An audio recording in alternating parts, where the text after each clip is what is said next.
बार बार miscarriage होना हो सकता है एक ऑटोइम्यून बीमारी का लक्षण, जिसको कि हम एंटीफॉस्फोलिपिड एंटीबॉडी सिंड्रोम कहते हैं। हाय, मेरा नाम है डॉक्टर आकांक्षा। आज हम बात करेंगे एंटीफॉस्फोलिपिड एंटीबॉडी सिंड्रोम के बारे में। इसके लक्षण क्या हैं और ये क्या होता है। एंटीफॉस्फोलिपिड सिंड्रोम एक तरह की ऑटोइम्यून बीमारी है जिसमें कि हमारे ब्लड में बहुत सारी खून की गांठें बननी शुरू हो जाती हैं, जो कि हमारी वेन और आर्टरीज में जमा हो जाती हैं। और ये जो एपिसोड्स हैं बार बार होते हैं और इसके बहुत ही विभिन्न लक्षण पाए जाते हैं। इसके मुख्यतः लक्षण क्या है। सबसे पहला लक्षण कि मरीज के पैरों में या फिर उनकी थाइज में पेन या स्वेलिंग रहती है, काफ मसल्स में पेन और स्वेलिंग रहती है। और दूसरा लक्षण है कि पेशेंट को अगर फीमेल्स हैं तो ज़्यादातर ये बीमारी जो है प्रेगनेंसी में देखी जाती है, या तो उनको बार बार मिसकैरेजेस होते हैं, या फिर उनके बच्चे की ग्रोथ नहीं हो रही, या बच्चे की डिलीवरी जल्दी हो जाती है, या फिर उनका प्रेगनेंसी में बार बार बीपी बढ़ता है। इसके अलावा हार्ट की समस्या भी देखी जाती है, हार्ट के वेल्व्स की समस्या देखी जाती है, और जो कि मुख्यतः ब्रेन की जो प्रॉब्लम है उसमें क्लॉट होना, जिसके कारण बार बार दौरे पड़ना, या फिर मेमोरी लॉस हो जाना, या फिर सिर दुखना इसके लक्षण हो सकते हैं। माइग्रेन भी इसका लक्षण पाया गया है।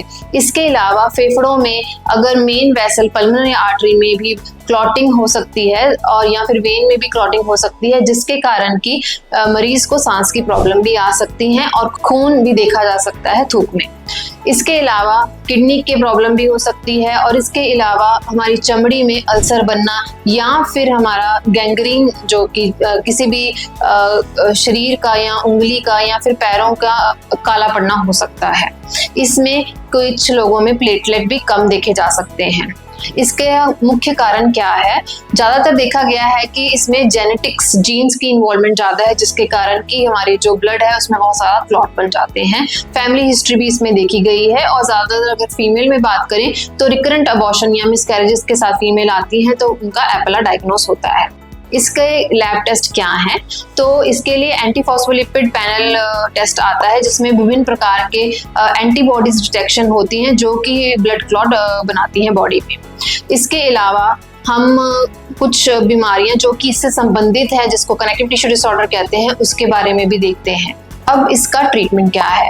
अगर किसी को एंटीफॉस्फोलिपिड एंटीबॉडी सिंड्रोम डिटेक्ट होता है तो इसका लाइफ लॉन्ग ट्रीटमेंट भी चल सकता है, और प्रेगनेंसी में ज़्यादातर हम इनका जो ट्रीटमेंट है पूरी प्रेगनेंसी भी चलाते हैं, और उसके बाद भी इनका ट्रीटमेंट चलता रहता है।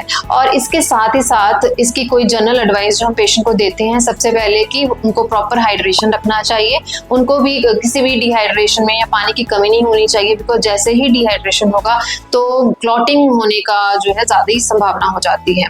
दूसरा, डाइट। अगर पेशेंट जो है खून पतला करने वाली दवाई की तरफ है, जिसको हम वारफेरिन कहते हैं, तो उसमें हमें हरी सब्जियों का परहेज करना चाहिए, और साथ ही साथ ये दवाई हम शाम को प्रिस्क्राइब करते हैं।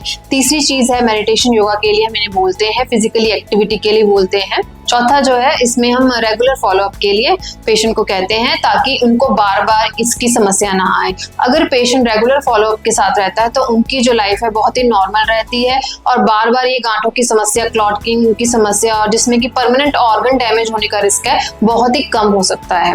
और आजकल रूमेटोलॉजी में इतनी एडवांसमेंट के कारण ऐसी दवाइयाँ आ सकती हैं जिसमें कि हम प्रेगनेंसी में भी बच्चा जो है उसके नॉर्मल ग्रोथ, उसकी अबॉर्शन, उस सब समस्याओं का हल ढूंढ सकते हैं। अगर किसी को इस प्रकार की समस्या है या इस समस्याओं से जूझ रहे हैं तो अपने नियर बाय रूमेटोलॉजिस्ट से कंसल्ट करें। Thank you.